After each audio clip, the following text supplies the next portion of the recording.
Millionaire finds ex-wife and twins no one knew about at his son's grave. Before starting to watch this story, tell us in the comments section from which city you're watching this story. Let's enjoy this story. The wind was sharp at Greenlawn Memorial Park in New York that morning, slicing through the crowd like an invisible blade. The sky was an endless gray, the kind that weighed on you, pulling your gaze down. Thomas Reed stood alone at the edge of the freshly dug grave, his black coat heavy with rain, his heart heavier with guilt. There were no tears on his face, but only because he had shed them in private long before stepping onto this soaked ground. His son Mark Reed was gone, a quiet death in a loud world. They hadn't spoken in almost 3 years, and now no amount of sorrow, money, or regret could bridge that distance. A few business partners, a couple of Mark's old college friends, and a scattering of people who looked too uncomfortable to be family made up the small funeral party. It was a pathetic turnout for the son of one of the wealthiest men on the East Coast. As the priest mumbled prayers that sounded hollow against the moaning wind, Thomas felt a flicker of movement to his right. He turned slightly, his sharp eyes catching a figure standing far beyond the crowd, near a line of old maple trees. A woman holding the hands of 2 small boys. Her coat was thin, clinging to her in the rain, and though she was too far for Thomas to see her face clearly, something about her hit him with the force of a memory. He stared harder, trying to place the feeling. The boys, maybe 7 or 8 years old, clutched her hands tightly, glancing nervously around. They had the same sandy brown hair Mark had as a boy. Thomas blinked, telling himself it was just the grief playing tricks on him. But when the woman noticed his gaze, she jerked slightly, turned, and hurried away, almost dragging the boys with her. He almost followed. Almost. But the moment was broken by the dull thud of earth hitting the coffin. One by one, the few mourners tossed their handfuls of dirt into the grave. Thomas realized with a numb heart that none of them knew Mark the way he had, or the way he should have. And now, standing there alone in the rain, he realized he hadn't really known his son at all. After the last of the mourners offered their polite condolences and scurried back to their cars, Thomas remained. He didn't care that his driver, parked in the sleek black Cadillac by the gate, kept checking his watch. The memory of that woman haunted him. He didn't know why, but her presence had cracked something inside him, a feeling he hadn't let himself touch in decades. 1,000 old regrets flooded in. He thought of how he had buried himself in work, building his real estate empire across New York and New Jersey, leaving the parenting mostly to others. He thought of the fights with Mark, his only son, the angry words about responsibility, ambition, failure. And now the finality of that coffin mocked him. Later that evening, sitting alone in his penthouse overlooking Central Park, Thomas couldn't shake the feeling. He poured himself a whiskey, something he hadn't done in years, and stared out at the city lights. He tried to push the thought away, but the image of the woman and those 2 boys gnawed at him. Who was she? And why did she seem so familiar? It wasn't just the boys' hair or their nervous glances. It was something deeper, a recognition in her posture, her wary stance, her stubborn refusal to come closer. Someone from his past, he was certain of it now. Unable to let it go, Thomas made a call. It was late, but money bought answers at any hour. Within an hour, a private investigator he had used once during a messy business dispute was sitting across from him, notebook in hand. Thomas described the woman in vague terms and the boys. He gave the investigator everything he remembered, the time, the place, the look of their coats, even the way the woman had pulled them away. "Find them," he said, voice low and rough. "I need to know who they are." When the investigator left, promising updates within a few days, Thomas sat back and closed his eyes. His mind wandered to years long gone. To a time when he was younger, not yet hardened by boardrooms and balance sheets. There had been a girl once, young, spirited, with laughter that lit up every room. They had dreams once, too, dreams crushed by ambition, pride, and circumstances he now barely remembered clearly. Her name, he tried to remember. It was there, just beyond the fog in his mind.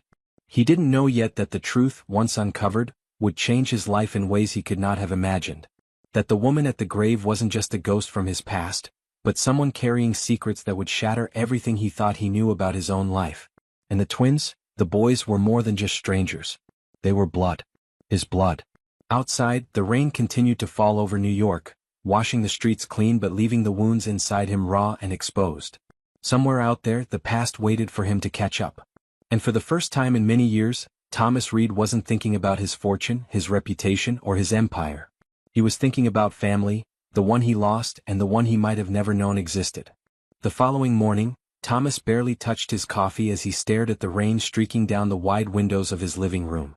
New York was in one of those damp, miserable moods that made the streets feel like long corridors of regret. His phone buzzed against the table, vibrating with an energy that made his heart pick up pace.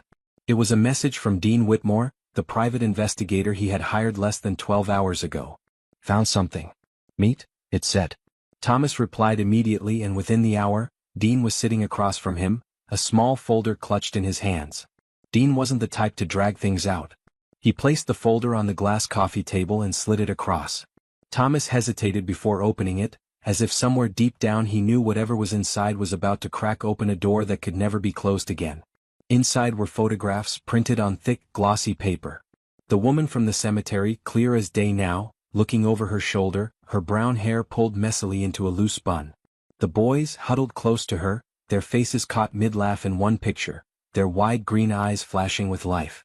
There was also a report, brief but packed with the kind of details Thomas needed and hated reading at the same time. Her name was Rachel Evans. 34 years old.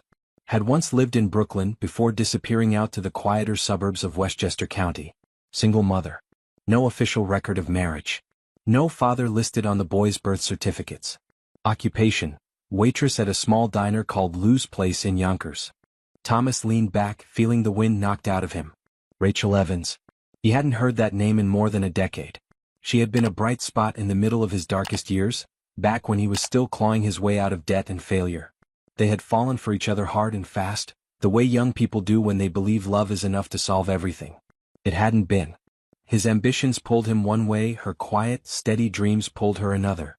After months of fighting she had left, her final words burned into his memory: "You're too busy chasing everything to see what you already have."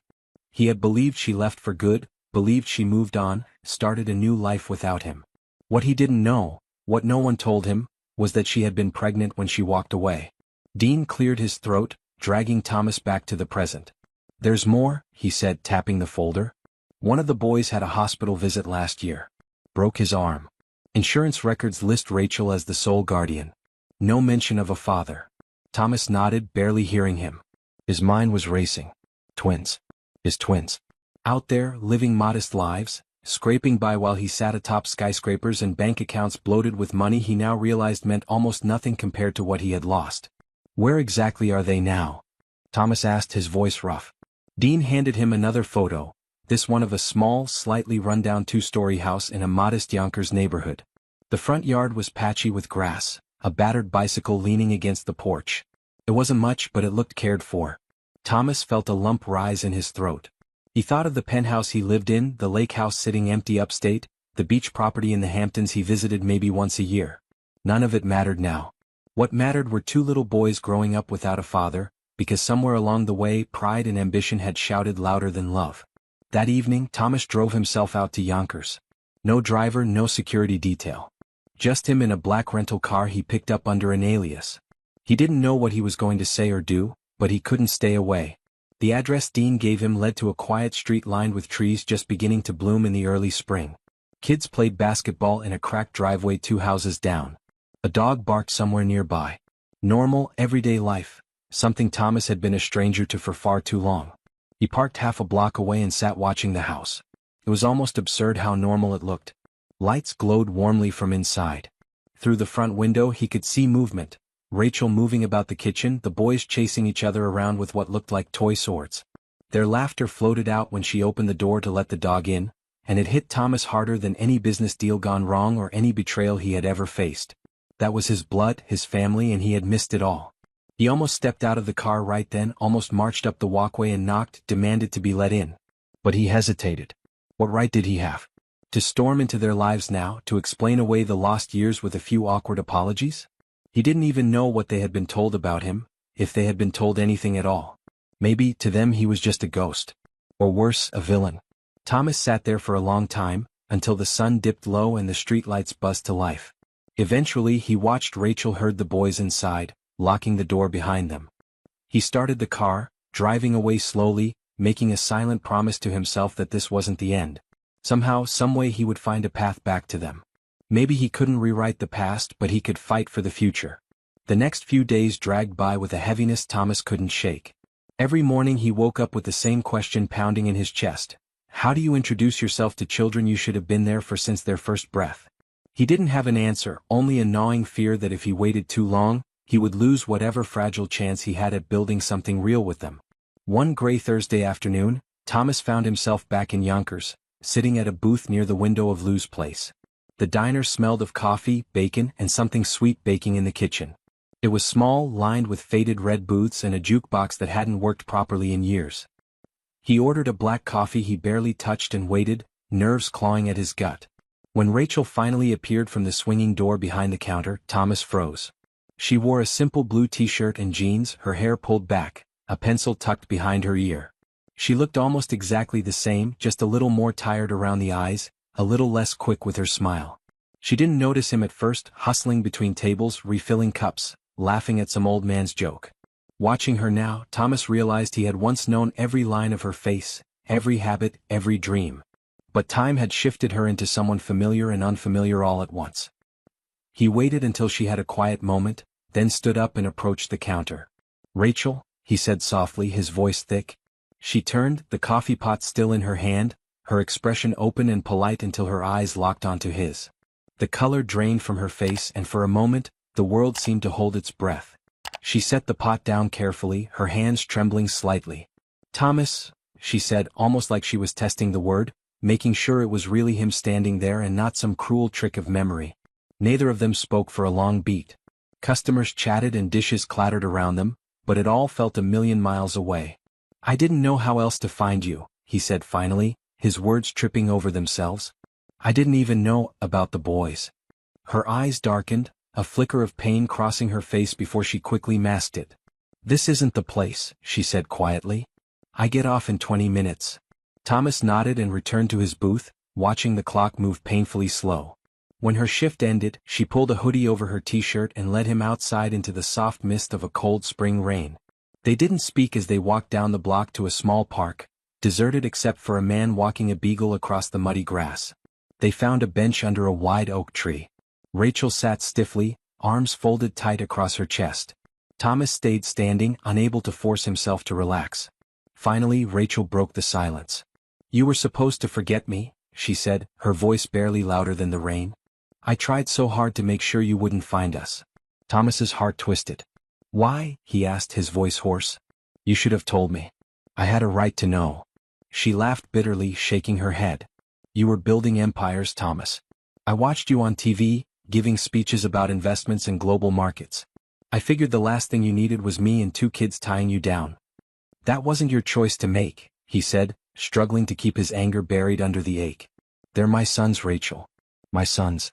I missed everything, their first steps, their first words, every birthday, and I didn't even know they existed." Rachel wiped at her eyes roughly, smearing mascara across her cheek. "I did what I thought was best. You were so different back then. Ruthless. I loved you, but you loved success more."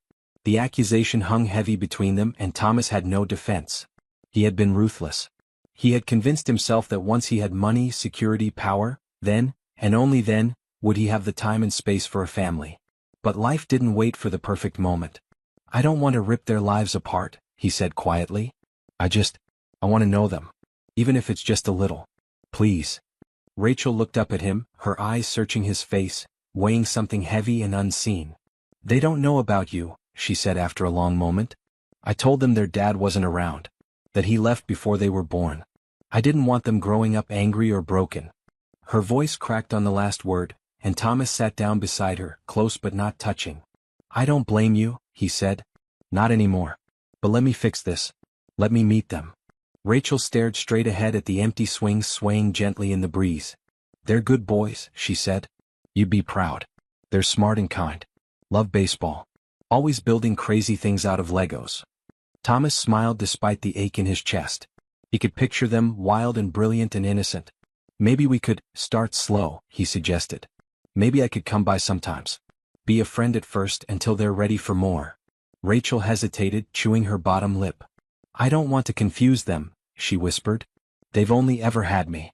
What if they get attached and you?" She couldn't even finish the thought. "I'm not going anywhere," Thomas said firmly. "Not again." They sat in silence until the rain picked up, heavier now, and Rachel finally stood, pulling her hood over her head. "I'll think about it," she said. "Give me some time." Thomas nodded, feeling a flicker of hope ignite in his chest for the first time in what felt like forever. As she walked away, her figure fading into the gray mist, Thomas whispered a promise to himself. Whatever it took, however long it took, he was going to be the father those boys deserved. 3 days later, Thomas sat in his car outside a modest 2-story house on a quiet street in Yonkers. The late afternoon sun painted the sky in streaks of orange and pink, and the air buzzed with the distant sounds of children playing and lawn mowers humming. He gripped the steering wheel tightly, staring at the house, his nerves tying knots in his stomach. Rachel had called that morning, her voice steady but uncertain. She had decided he could meet them. Just for a little while, she said, no promises, no big introductions. He would just be a friend of Mom's for now. Thomas had agreed immediately, his heart leaping at the chance, even though the idea of being a stranger to his own sons made him ache in a way he could barely describe. The front door opened and Rachel stepped out, waving him up the driveway. She wore a light gray sweater and jeans, her hair down and soft around her face. Behind her, 2 boys tumbled out, shoving and laughing, both with messy brown hair and wide grins that hit Thomas like a punch to the gut. They were identical, but one had a faint dimple on his left cheek when he smiled. Twins. His sons. Thomas got out of the car slowly, suddenly unsure how to move, how to breathe. Rachel crouched down, calling them over. Boys, this is Mr. Thomas. He's an old friend of mine. The boys eyed him with the suspicion reserved for all adults they hadn't been properly warned about, but after a moment, the one with the dimple gave a short nod. I'm Ethan, he said, his voice high and clear. And that's Logan. Logan gave a tiny wave, half hidden behind his brother. Thomas crouched to their level, feeling tears prick his eyes at the casual, easy way they accepted him. Hi Ethan. Hi Logan. It's really nice to meet you. Ethan squinted up at him. You look kinda like us, he said bluntly, and Thomas laughed, a rough, choked sound that startled even himself. Rachel stiffened slightly, but Thomas played it off. Maybe it's the hair, he joked, ruffling his own short brown hair. The boys giggled, and just like that, the tension broke. Rachel suggested they go to Tibbetts Brook Park nearby. It was one of the few places Thomas remembered from the time he and Rachel had spent together all those years ago, back when they were young and the world was small enough to fit inside their shared dreams. They piled into Rachel's slightly battered Subaru, the boys chattering in the back about their latest baseball practice and how Logan had nearly caught a home run ball. Thomas listened, every word sinking deep into his heart, a melody he hadn't known he was missing until now. At the park, they found an empty patch of grass near the playground. Ethan and Logan wasted no time kicking off their sneakers and racing toward the swings, daring each other to go higher. Thomas sat with Rachel on a nearby bench, the cool breeze lifting the hair off her shoulders. They're amazing, he said quietly, his eyes never leaving the boys. Rachel smiled, pride and sadness warring on her face. They are. I did my best. Thomas wanted to say so much, how sorry he was, how proud he was of her, how he wished he could go back and undo every missed second. But he stayed silent, letting the heavy, unspoken truth hang between them. After a while the boys came running back, breathless and pink-cheeked. Mr. Thomas, do you want to play catch? Ethan asked, holding up a battered baseball glove. Logan nodded eagerly, already bouncing on the balls of his feet. Thomas hesitated for only a second before smiling. I'd love to. Rachel tossed him an extra glove from her bag, and soon they were tossing the ball back and forth, the simple rhythm of the game stitching something fragile and precious between them. Ethan was a natural, quick and confident, while Logan was a little more cautious but just as determined. Thomas praised them both equally, careful not to show favoritism, even though every instinct inside him screamed to scoop them up and tell them who he really was. Later, when the sun dipped low and the boys collapsed onto the grass, exhausted and happy, Rachel called them over for snacks. She had packed peanut butter sandwiches and apple slices, the kind of small, thoughtful thing that spoke volumes about the life she had built for them without him. As they ate, Ethan leaned against Thomas's leg, casual and trusting, and Logan handed him a slice of apple without saying a word. Thomas accepted it with a lump in his throat so big he could barely chew. He was here finally, but he knew he was still only scratching the surface of what these boys needed and deserved. When it was time to leave, the boys protested, begging for 5 more minutes, 10 more throws, one last race to the playground and back. Rachel laughed, her eyes softening, and Thomas caught a glimpse of the girl he had fallen in love with so long ago. As he watched her gather up the boys, her arms wrapping around their small, squirming bodies, Thomas made another silent vow. He would not be a ghost in their lives. Whatever it took, patience, humility, time, he would earn his place.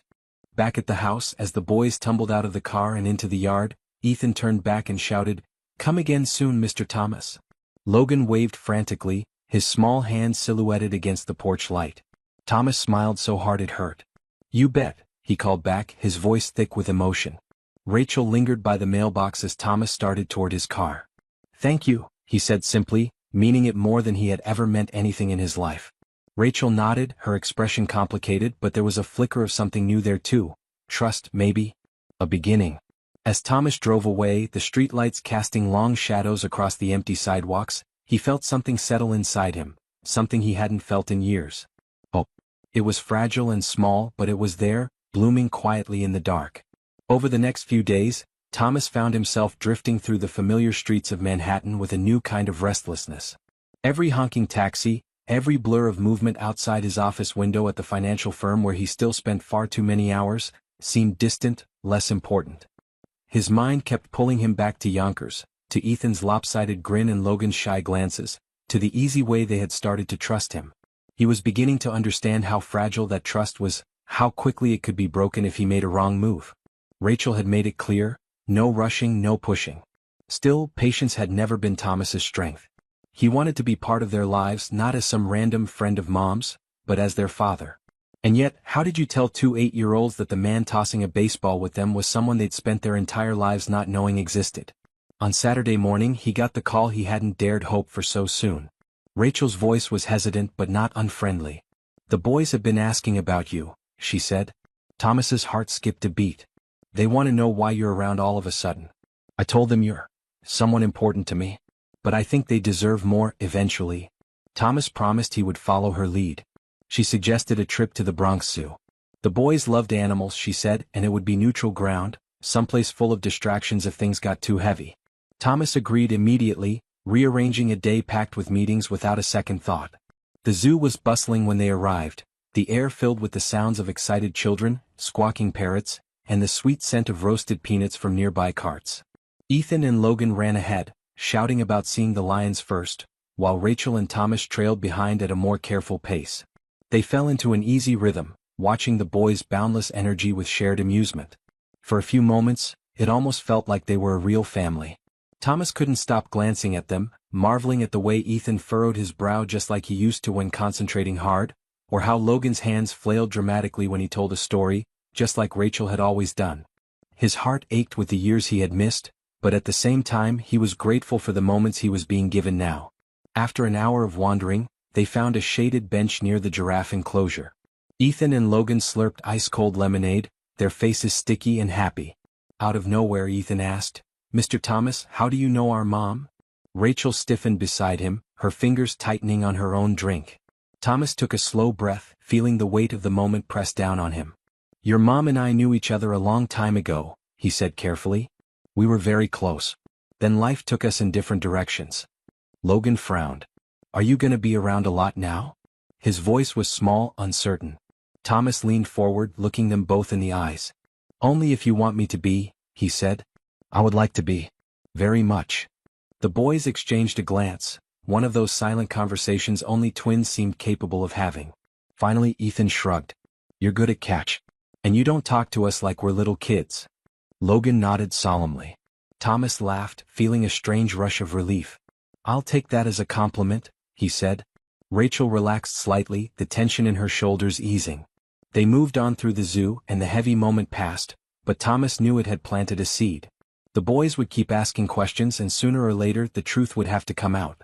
Later, as they watched the seals splash in the pool, Rachel pulled him aside. "I can't keep lying to them," she said quietly, watching the boys toss bits of popcorn toward the water. "They deserve to know who you are. But I need to be sure you're not going to disappear again. They can't handle that. I can't handle that." Her voice broke a little on the last word and Thomas felt a knife twist in his chest. He reached out without thinking, brushing his hand against hers. "I'm here," he said. "I'm not going anywhere. I lost you once. I'm not losing them too." Rachel studied him for a long moment, her eyes searching his face for any sign of weakness, any crack. Whatever she saw must have been enough because she gave a small nod. "Okay," she said. "But not today. Let's give them a little more time." Thomas agreed, even though every fiber of his being screamed to tell them right now. He would wait. For them. For her. As the afternoon wore on, the boys grew tired, their earlier energy replaced by the slow, heavy steps of exhaustion. Logan leaned against Thomas without even thinking about it as they walked back to the parking lot, and Thomas felt a wave of emotion nearly drown him. This tiny trust, so tentative and precious, was the most valuable thing he had ever been given. When they reached the car, Ethan looked up at him. "Will you come over again tomorrow?" he asked. Thomas grinned. "If your mom says it's okay, I'd love to." Rachel smiled, a real one this time, not tight or cautious. "Yeah," she said. "Tomorrow's good." As Thomas drove home that evening, the city skyline stretching out before him like 1,000 glittering promises, he felt something shift deep inside him. For the first time in years, he wasn't just surviving. He was living again, messy, complicated, wonderful life. And he wasn't going to let it slip away. The next morning, Thomas could hardly concentrate on anything. He woke before dawn, pacing the hardwood floors of his Manhattan penthouse with a kind of nervous energy he hadn't felt since he was a teenager. It wasn't a business deal keeping him up this time or the launch of a new investment fund. It was something much bigger, much more personal. Today, Rachel had said they would tell Ethan and Logan the truth. The weight of it pressed down on him like a physical force. What if they hated him? What if they felt betrayed? He had missed their first words, their first steps, their first everything. Would they ever be able to forgive that, even if it hadn't been his choice to be absent? When he pulled up in front of Rachel's modest home in Yonkers, the boys were already outside tossing a football back and forth. They waved enthusiastically when they saw him, and he couldn't help but smile, even as his stomach twisted into knots. Rachel appeared in the doorway, her arms crossed loosely over her chest. She gave him a small nod, a silent reassurance that she was ready, or at least as ready as either of them was ever going to be.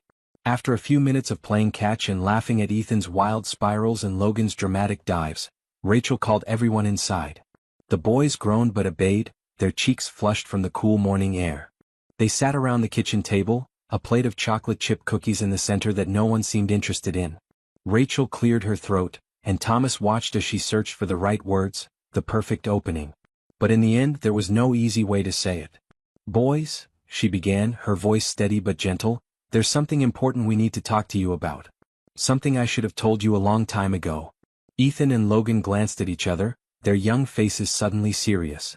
Logan fiddled with the hem of his sweatshirt while Ethan leaned forward slightly as if bracing himself. Rachel looked at Thomas, giving him silent permission. He took a deep breath. "You know how I said your mom and I were close a long time ago?" They nodded slowly. Thomas continued, his voice thick with emotion. "We weren't just friends. We were married. I'm your father."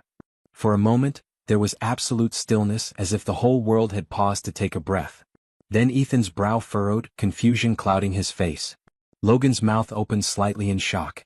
"You're our dad," Logan whispered, his voice barely audible. Thomas nodded, feeling his heart break at the disbelief in their eyes. "Yes," he said. "I didn't know about you. If I had, I would have been here from the very beginning. I promise you that." Rachel reached across the table, her hand resting lightly on Ethan's. "I made mistakes," she said softly. "I thought I was protecting you. But I should have told you sooner. I'm sorry."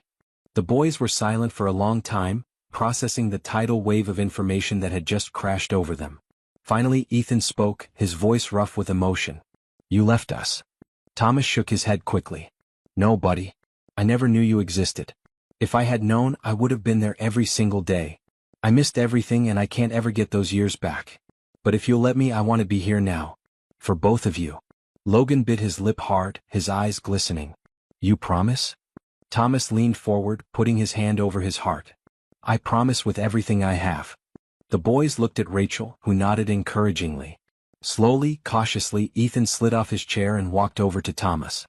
He studied him for a long moment, then did something that nearly undid Thomas completely. He wrapped his arms around him in a fierce, desperate hug. Thomas squeezed him back, tears burning the backs of his eyes. A moment later, Logan followed, burying his face in Thomas's side. It wasn't perfect. It wasn't immediate forgiveness or understanding. But it was a beginning, messy, raw, and real. When they finally pulled apart, Thomas swiped at his eyes and laughed a little, overwhelmed. "Wow," he said. "You two are strong. You're gonna break me in half if you're not careful." The boys grinned shyly and some of the heaviness lifted from the room. Rachel brought out the cookies and they all sat around the table again, this time with a lighter mood hanging in the air. The boys peppered Thomas with questions between bites. What had he been doing all these years? Did he like video games? Could he come to their baseball games next weekend? Did he know how to build a treehouse? Thomas answered every question as honestly as he could, making them laugh with stories of his disastrous attempts at video games and swearing solemn oaths to learn everything he needed to about treehouse construction. As the afternoon faded into evening, Thomas found himself reluctant to leave. For the first time he felt like he belonged somewhere again, not just in a business world of contracts and boardrooms, but here at a kitchen table covered in crumbs and laughter. Rachel caught his eye at one point, and for a moment the connection between them was undeniable. There was history there, pain and regret, but also something fragile and new, hope. When it was finally time to go, Ethan and Logan hugged him again without hesitation, and Rachel walked him to the door. They stood there for a long moment, neither quite sure what to say. Finally Thomas spoke. "Thank you," he said simply. Rachel smiled a little sadly. "They're good boys. They deserve to know they're loved. Just, don't hurt them, Thomas. Please." "I won't," he promised. "Not ever again."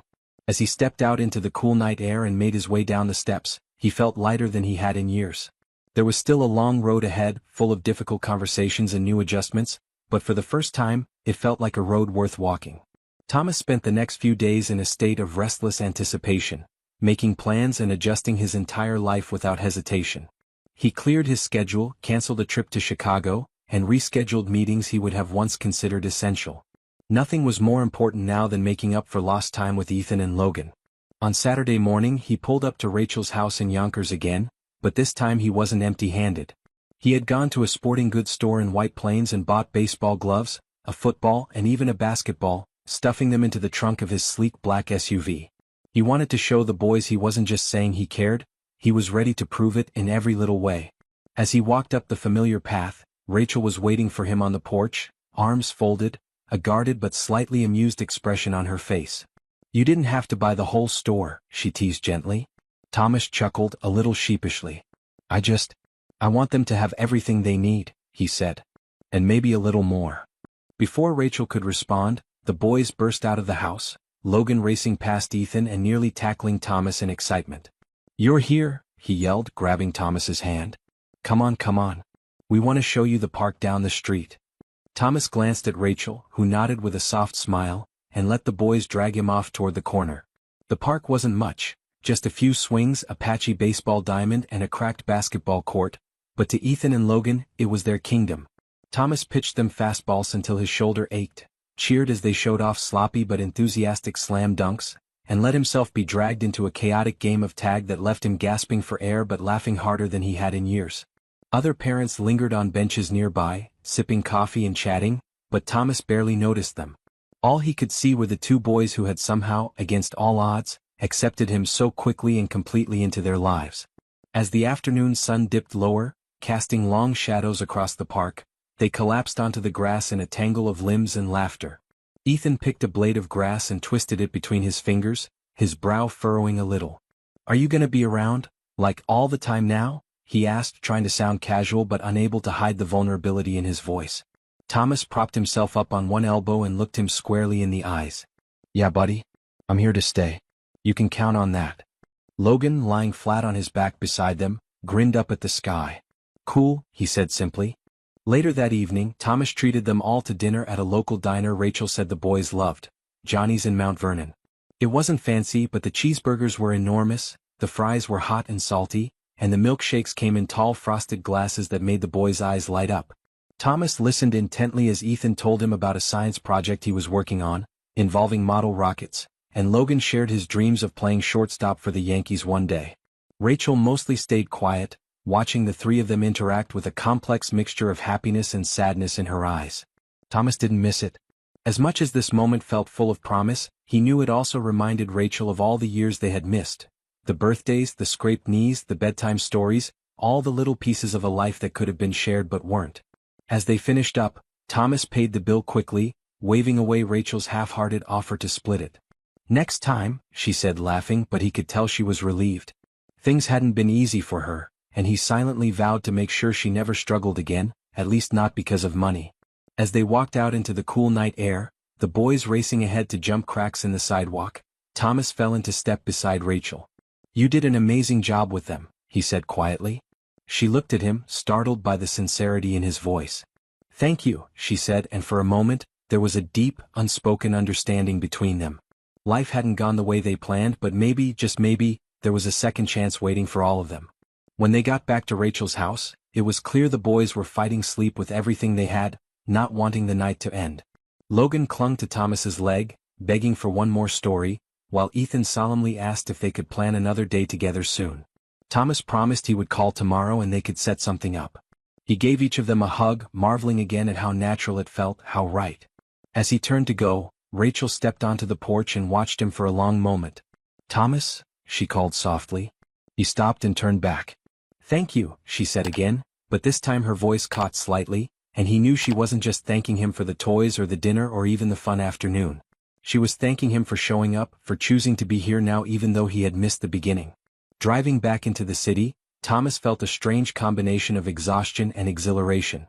His life was different now, radically, permanently. The glass towers of Manhattan loomed ahead, but they didn't hold the same pull they once had.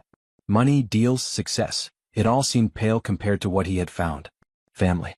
Not perfect, not simple, but real. He thought of Logan's sleepy grin, Ethan's serious questions, Rachel's bittersweet smile. He would do whatever it took to be worthy of them, to build something lasting out of the broken pieces they had all carried for too long.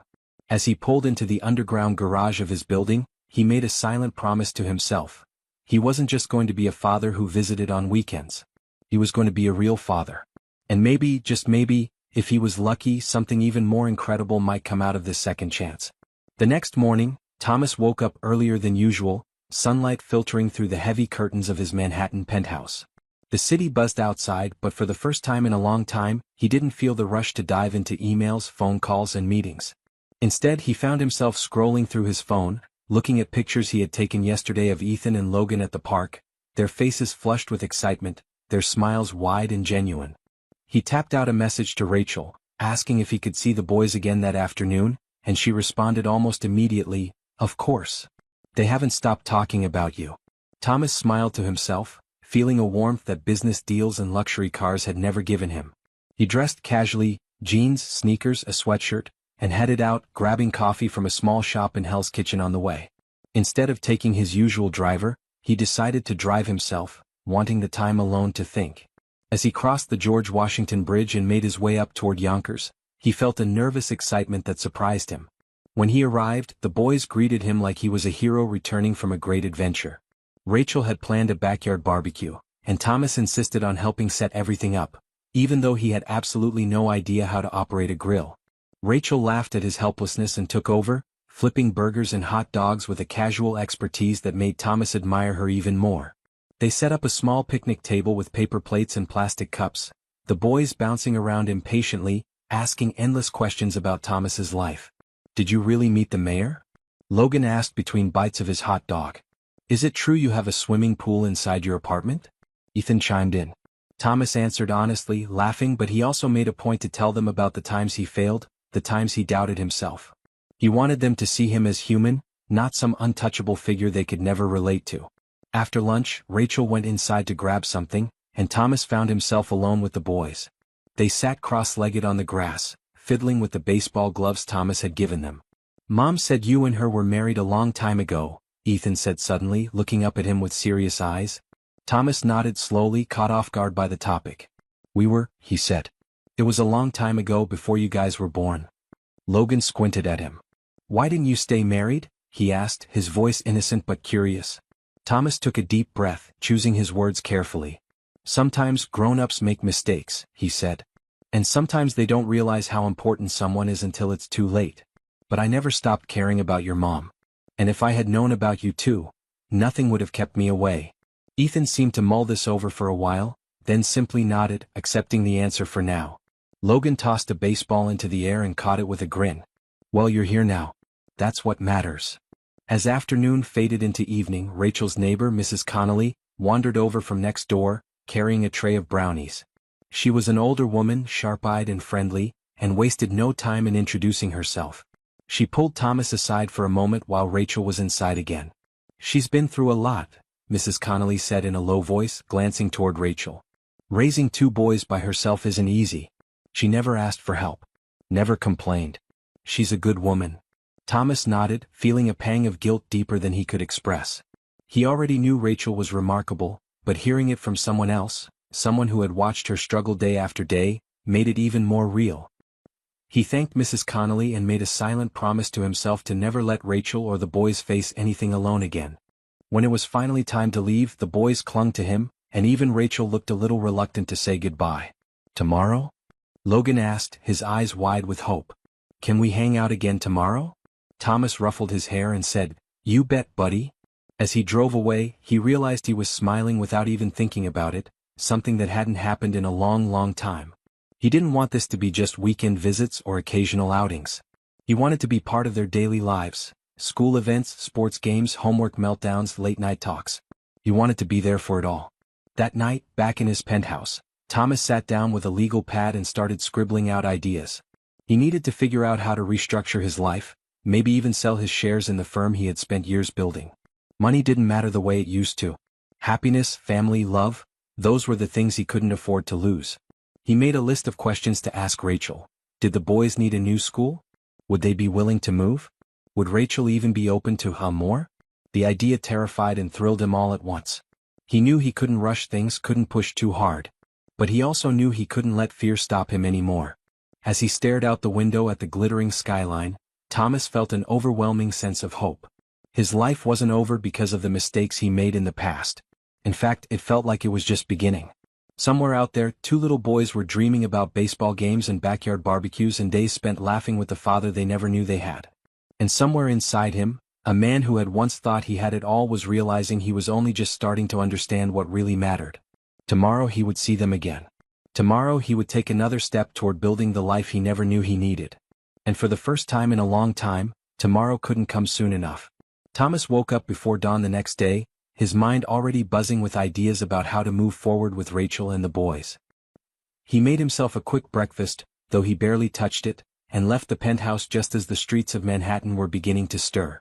He decided he wanted the day to be special, so he drove over to a toy store in Midtown, wandering through the aisles like a man on a mission. After much debate, he picked out a remote-control car set for Logan and a build-it-yourself science kit for Ethan, remembering how much they had talked about rockets and inventions the day before. On the way out, he even grabbed a bouquet of wildflowers for Rachel, feeling foolishly nervous, like a teenager going to his first date. By the time he arrived at Rachel's house in Yonkers, the sun was warming the sidewalks, and the air smelled like cut grass and fresh coffee from a nearby cafe. Rachel greeted him at the door, looking surprised but pleased to see him holding the flowers. "For you," he said awkwardly, feeling his face flush. She laughed and took them, brushing his hand lightly as she did. "You didn't have to," she said, but Thomas could see in her eyes that she was touched. The boys came barreling out seconds later, shouting and dragging him inside, barely giving him time to take off his shoes. They tore into the presents with a kind of joy that made Thomas's heart ache, and soon the living room was a mess of wrapping paper and happy chaos. Rachel had planned a trip to Central Park that day, thinking it would be fun for the boys to explore somewhere new, and Thomas eagerly agreed to tag along. They piled into Rachel's beat-up old SUV, and Thomas offered to drive, laughing when he realized he barely fit behind the wheel.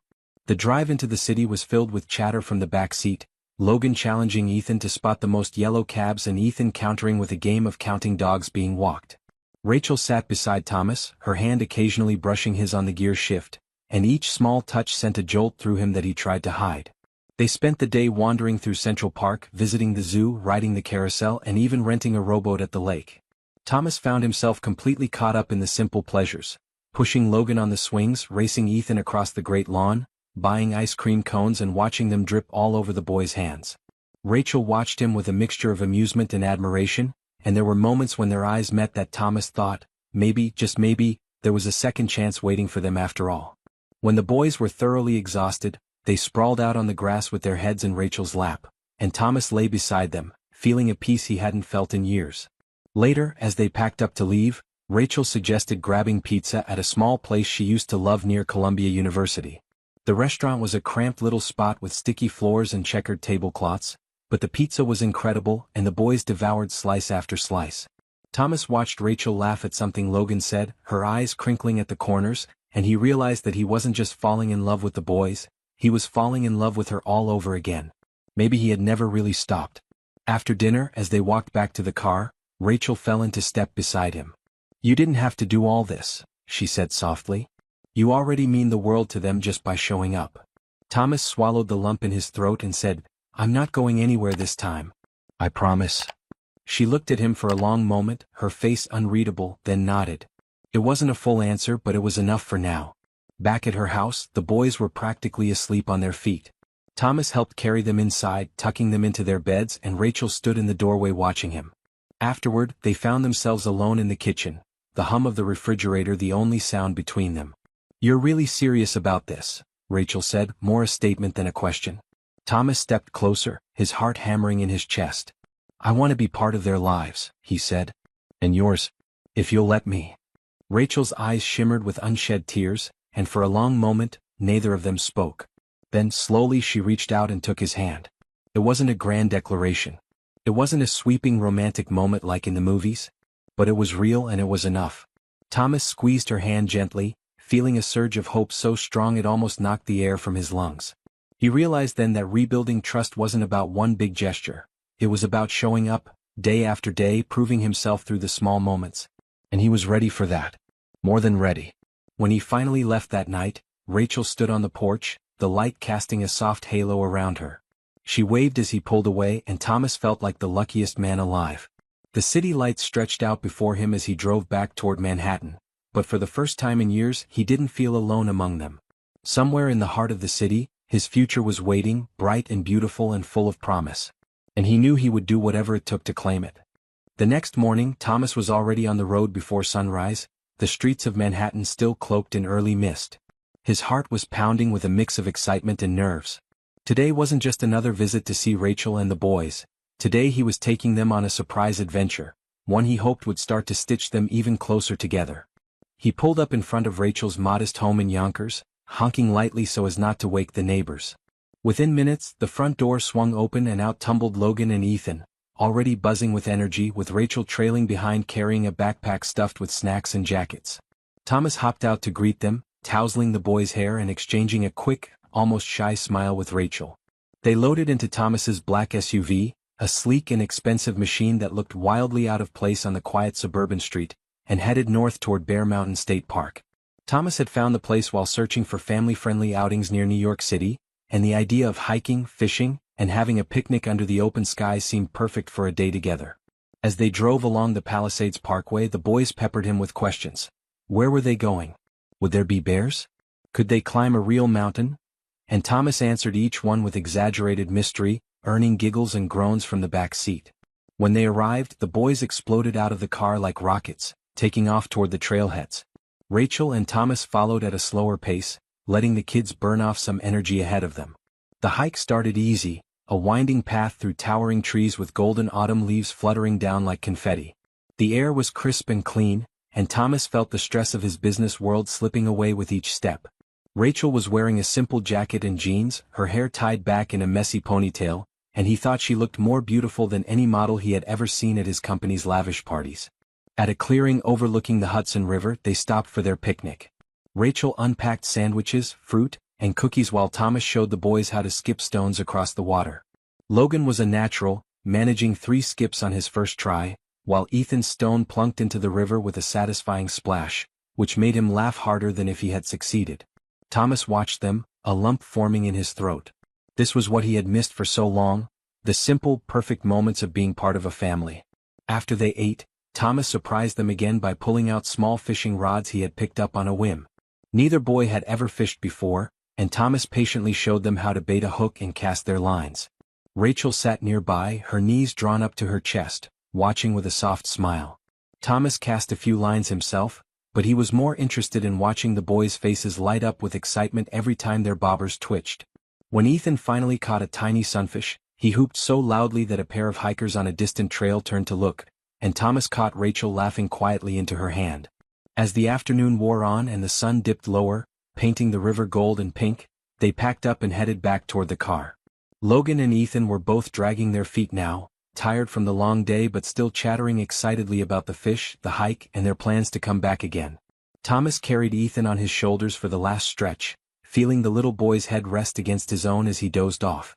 Rachel walked beside him, her hand occasionally brushing against his arm, and Thomas felt a deep sense of rightness settle into his bones. On the drive back, both boys fell asleep within minutes, their heads lolling against each other. Rachel turned slightly in her seat to look at them, then glanced at Thomas. "They're so happy," she said softly. "You've made a real difference already." Thomas tightened his grip on the steering wheel, emotion thick in his throat. "They've changed my life too," he said, his voice low. Rachel reached over and squeezed his hand, and for a few moments they drove in comfortable silence, the city lights growing closer.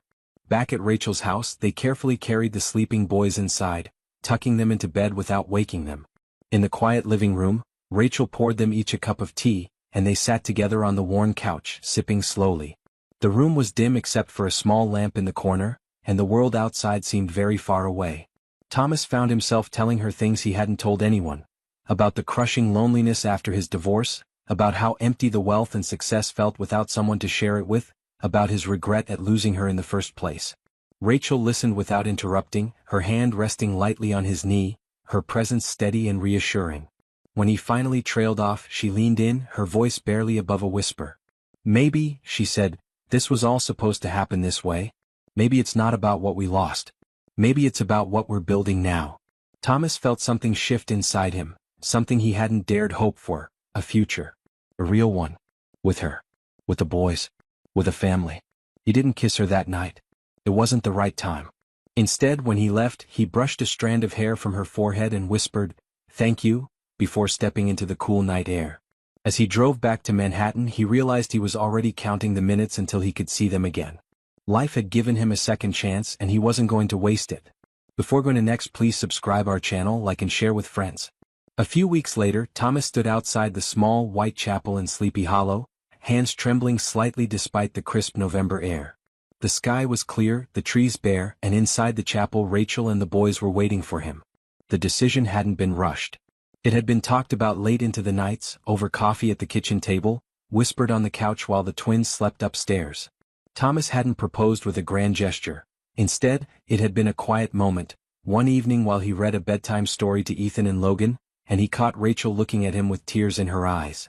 After the boys were asleep, he'd simply said, "Let's not waste any more time," and Rachel had nodded, smiling through her tears. They agreed on something small, something real, something that was about them and not about headlines or expectations. The chapel was nearly empty except for a handful of close friends Rachel had made in Yonkers and a few trusted colleagues of Thomas's who had known him long before the money, when he was just a scrappy kid from Syracuse trying to make it. There were no cameras, no designer dresses, no celebrity guest lists. Rachel wore a simple ivory dress that floated around her knees, her hair pinned back with tiny white flowers. Thomas wore a navy suit that he had pulled from the back of his closet, one that didn't shout wealth but spoke quietly of respect and commitment. As the music started and the doors opened, Thomas turned to see the boys walk down the aisle first, each holding a small ring box and looking very serious about their duties. When Rachel appeared behind them, his breath caught in his throat. She looked like hope itself, like forgiveness and every good thing he thought he had lost forever. She smiled at him in that way that melted every wall he had ever built around his heart, and in that instant he knew with absolute certainty that no fortune, no business deal, no achievement would ever mean more than this woman and these boys who had turned his life upside down. The ceremony was simple. They exchanged vows they had written themselves, promises not about fairy tales but about being there for each other when life got messy, about choosing each other every day, about building a life that mattered. When Thomas slipped the ring onto Rachel's finger, she whispered, "It's perfect," and he realized he hadn't felt this kind of peace in years. When they were pronounced husband and wife, the boys were the first to cheer, running forward to wrap their arms around both of them, creating a knot of love that no amount of money could ever buy. After the ceremony, they didn't have a fancy reception hall waiting for them.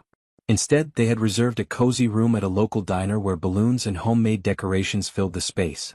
The boys devoured burgers and fries, their laughter echoing off the walls, and Thomas sat beside Rachel, watching them with a heart so full he thought it might burst. Rachel leaned into him, whispering, "This is everything," and Thomas couldn't agree more. He didn't miss the champagne toasts or the elaborate floral arrangements. He had everything he ever wanted right there, in that little room in Sleepy Hollow, surrounded by love, messy and beautiful and absolutely real. Later that evening, after the boys had fallen asleep on the ride home, Thomas and Rachel sat together on the porch, wrapped in a shared blanket, watching the stars blink into existence above the quiet street. They talked about the future, about buying a house with a backyard where the boys could play, about family vacations to the Grand Canyon or Yellowstone, about building a life stitched together not by money but by memories. Thomas promised to take things slowly, to be there for every soccer game, every school recital, every scraped knee and lost tooth. Rachel promised to trust him, to let him in even when it was scary, even when the ghosts of the past whispered doubts. And together they promised to never take a single day for granted. As Thomas looked out at the night sky, he thought about how strange and beautiful life could be. He had gone to his son's grave expecting to find only sorrow, and instead, he had found a new beginning. A second chance. A family. And this time he wasn't going to let go. If you've liked this story, please subscribe our channel, like and share with friends.